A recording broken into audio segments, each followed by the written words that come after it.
where I thought everything would go. But the problem was, at the same time, he was doing private parts. So we come in to do a test shoot. Howard comes in and he looks and he goes, I hate it. I go, you hate it? I've been working for 6 months. And what do you mean? What do you hate?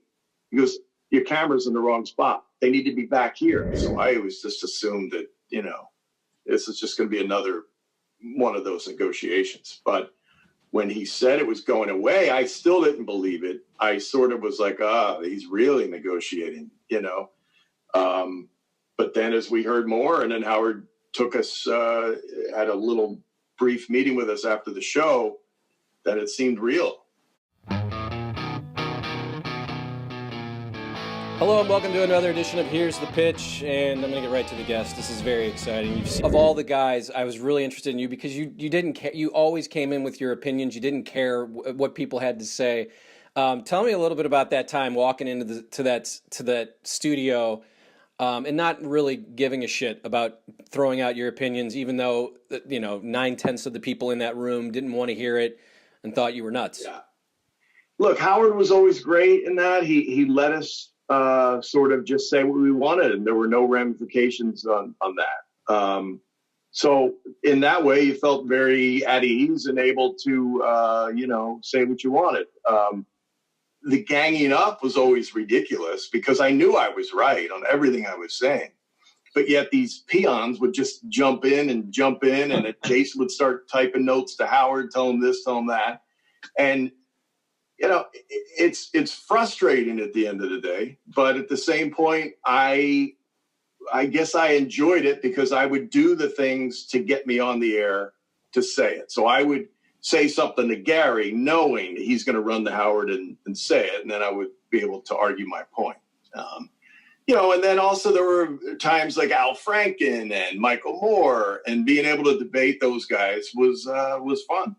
I think you in life you won the Al Franken debate. If we look back, I think I win all the debates. So a lot of the guys, I would say, didn't want to be in there, but you liked being in. You liked being called in. You liked, especially if you had a point to make, right? Some people didn't want to be in there because I don't particularly feel comfortable on air, but at the same point, as long as I'm arguing my point, I can sort of get over that. So when there were a few times Howard was like, all right, Scott, we want you to come in for this segment. And I was like, oh, man, I really don't want to do it, But when it was spontaneous and just going in to yell my point, that was fine. I felt comfortable with that. Do you really have like a hatred of Jason, or is that more of a working relationship? Hatred is a very strong word. I just find the guy very annoying. And I don't see myself being friends with a person like that in real life. And what he did at the show literally was, just trying to egg people, trying to throw them under the bus or anyone's work. If there were a guy there who was like that, you would all hate him and you would take him out back and beat him up, But so in that way, he was very annoying. And I'm sure it had a lot to do with politics. But I have so many liberal friends. It doesn't bother me. But he's just one who really, like, that little cackle and the smile he puts when he makes his point, you just want to punch him, Like the kid in the back of the room. Oh, that was Scott. Scott threw that at you, teacher. Yeah, exactly. He would totally tell, in school, yeah. Scott, you directed the first E-show that... No, what had happened was I did camera work for the first maybe 2 months, and our director got sick. No, actually, our director wanted to leave and go back to L.A. He told another guy to do it, who was our engineer. He started doing it, wasn't very good. He got sick. They said, well, Scott, why don't you do it? So I did a great job. And then when he came back, they said, we want Scott to keep doing it. I think through our conversations over email, Scott, that I'm a big TV guy. I used to work in the business. And I'm always interested just in the behind-the-scenes stuff. And watching that show, first of all, it's 5 hours long, so you can't really take a break. You take breaks, obviously when he takes those long commercials. But you've got 6 people talking sometimes, and when it got bigger, you know, you get the serious. Now you've got Artie chair, you got a Fred camera, a Benji camera. That's a lot to keep track of, especially with these what I would call demanding hours. I mean, a baseball game is 3 hours. You sit down, you do your 3 hours, and it could go extra innings. But this thing, and then you never know what's going to happen. Tell me a little bit about just the fun of it, because it is basically live to tape television. That was the hardest part is, you know, I sort of would know when to tone it down a little bit, sit on a shot of Howard and not kill myself. But then all of a sudden, 3 minutes into that, it would become the segment. And then I felt like, well, I had missed some stuff behind during the last 3 minutes. So thankfully we had some ISO reels to edit with. But yeah, figuring out when to turn it on, because I couldn't do 5 hours. I did that for the first 10 years. And then finally I was like, oh man. So I would, you know, start slowing down a little bit. But yeah, it was fun. As the show grew, I kept adding cameras, adding pieces of equipment, adding graphics, adding lighting elements. By the time, if you look at the show from K-Rock until we got to Sirius there, and you'll see just like the production value had changed a lot from monitors in the background to get some movement to moving lights and robotic. We had a tracking camera that would fly around the ceiling, and you know, so I always was trying to push the show technically forward, although Howard wanted to sort of just see it minimal, you know, but it was fun. Stuff that would happen though is Howard's angle, and you've seen this change over years. You've even seen it change at his house. Like he's literally made it different when it started from his house. Tell me those things. Was it hard to deal? Because I feel like he wants the microphone to cover up his whole face. I could go on for days about this subject. Well, go ahead. I'd say the first time I heard anything about a good angle was during this film. So we had just, we were moving from 600 Madison to 40 West 57th Street. The radio guy had designed a studio and said, here's the furniture. How do you want it laid out? And I sort of put where I thought everything would go. But the problem was, at the same time, he was doing private parts. So we come in to do a test shoot. Howard comes in and he looks and he goes, I hate it. I go, you hate it? I've been working for 6 months. And what do you mean? What do you hate? He goes, your camera's in the wrong spot. They need to be back here. You just can't flip everything like that. So we literally took a month to figure it out, what to do. We took a piece of furniture. Radio guy wasn't happy, engineer, because he had now to rewire everything. We moved it to the other side, and now people couldn't get around that way. And so if you look, the first couple shows, maybe where Bush is in, the guest console's on the left, Howard's right.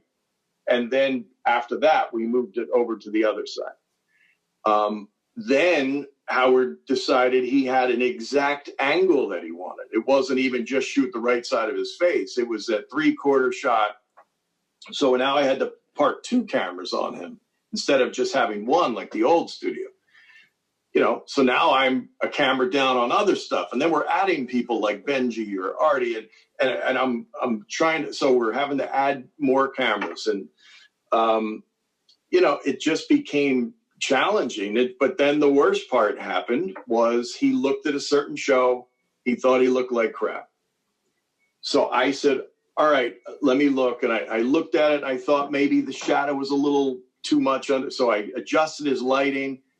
He came back next year and he said, you've moved my cameras. And I said, Howard, I can't move the camera. It's literally bolted to the ceiling. I swear I would not move that camera. He goes, you move the camera. So now I go for another 2 weeks of trying to move the cameras, trying to move the lighting, trying to make him happy. He's still not happy. So Scott Einziger at the time, he decides he's figured it out. And he wants to put his light literally like on top of his head so that his shadow goes over his Adam's apple and blocks that. And I was like, oh my God, it looks horrible, but go ahead. We did it. Howard again hates it. So what I have to do is I've got to call another director up, another lighting guy, bring them in, put the cameras back to where I knew they had to be and where the lighting needed to be. The guys got there, showed up, and he had me park the video on a shot of Howard where he looked horrible before. And then he compared it to what he looked like from that day's show. And Howard said, I love it. You fixed it. Great. Walked out, everyone's happy, and I'm sitting there going, that was ridiculous. That is so ridiculous. But that's what it took. We had to sell Howard that now he was all improved. I always watched it and I thought, he's really just trying to cover his face with the microphone because it not your fault. It was a terrible shot. Some of these shots. That became the issue in the newest studio. He literally wanted to block himself all the time. And I just found it to be, I couldn't do anything about it. I hated it. I was, he wanted the shot really wide too. And so it was wide, a mic blocking. He had all this stuff in front of him here. And I just threw up my hands and we just did it. We gave him what he wanted. But it's not how I would have done it. Now, you're looking at Howard every day for 20 years. Do you notice the nose getting a little smaller, the chin, maybe the hair? Is there anything with the hair? Tell us. I honestly, if I had to bet and I had to get it right or I'd be dead, I would say yes. He's had hair and or nose. Well, in fact, he said he had a nose he talked about. But at the time, I had no idea, and I'm not good at that. I didn't notice. There were times when you really enjoy it, and there were other times when you thought it was awful, and wanted to look for something else. But the majority of time, and as I look back, it was a lot of fun. I mean, there were times when I was laughing so hard I couldn't, I was crying, just watching stuff. Like I always tell John, Stuttering John, when he drank the orange juice and there were maggots in there. I mean, I lost it. And then a lot of the Artie stuff, and there were great friendships, and it was a great 20 years. So I asked Doug about this. I ask everybody who comes on, would you have been a lifer? Do you think you'd still be working there if not hearing the news while directing the show that you're not going to be working there anymore? And I want to ask about that. But would you still be there, you think? Yeah, absolutely. I'm not the type of guy that goes, leaves places. I find my spot and I just keep going. So, yeah, I think as long as that show were still happening, I would have been there. Yeah, and so there was these changes. We've seen this big summit meeting on YouTube. We've heard about it. Howard wants A-list guest, and he's got this PowerPoint that he's put up in his crazy office. What was it like just for you as there was these changes? We all have heard of MARCI coming through. I don't know if she dealt with you guys as much, but what was it like for you? Honestly, it felt like the beginning of the end. It felt odd. It felt everything that the show was great for was being changed. And we all were sort of looking at each other, rolling our eyes, going, what the hell is happening? The part about the summit that I liked was that Howard was pushing for more guests. And there was a real attitude towards guests before that. Gary would never look for guests, and Howard would not want him to do that. And he used to always shock me. I'm like, hey, this guy's in town. Why aren't we getting them on? But Howard just had this different take. If they want to come on, they know where to find us. And so I enjoyed that part of that summit where Howard was saying, hey, we're going to go out and get the guests for once and have a actual booker for the show. But it was the rest of the stuff that was odd. Yeah, what were those last days like as you're watching Howard say, yeah, I have an idea. We're going to get rid of Howard TV, but I have an idea. What was it like? Because it happened on the air. He didn't tell anybody, as usual. Yeah, I mean, we all were shocked. First thing I did is I turned around and looked at Doug, and Doug sort of seemed dumbfounded too. I mean, so we had heard, I had been through probably 5 or 6 contract negotiations, whether it be radio or TV along the way. So I always just assumed that, this is just going to be another one of those negotiations. But when he said it was going away, I still didn't believe it. I sort of was like, he's really negotiating, But then as we heard more, and then Howard took us, had a little brief meeting with us after the show, that it seemed real. And I was like, oh, this doesn't sound good. But I still hoped that someone would come in. I thought, he's doing the radio show. Why wouldn't he want the free money to do the television show? We didn't ask for anything of him. You know, he literally just had to do the show, and we would handle the television part. So I really thought it would come back, and it didn't.